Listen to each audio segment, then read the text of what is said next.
તમે શાસન નાશણ ગારા થઈને પધારો. આજે તમે શાસન નાશણ ગારા થઈને પધારો.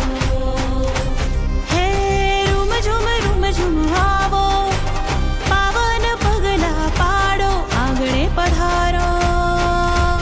આજે તમે વીરના સાચા વારસ થઈને પધારો.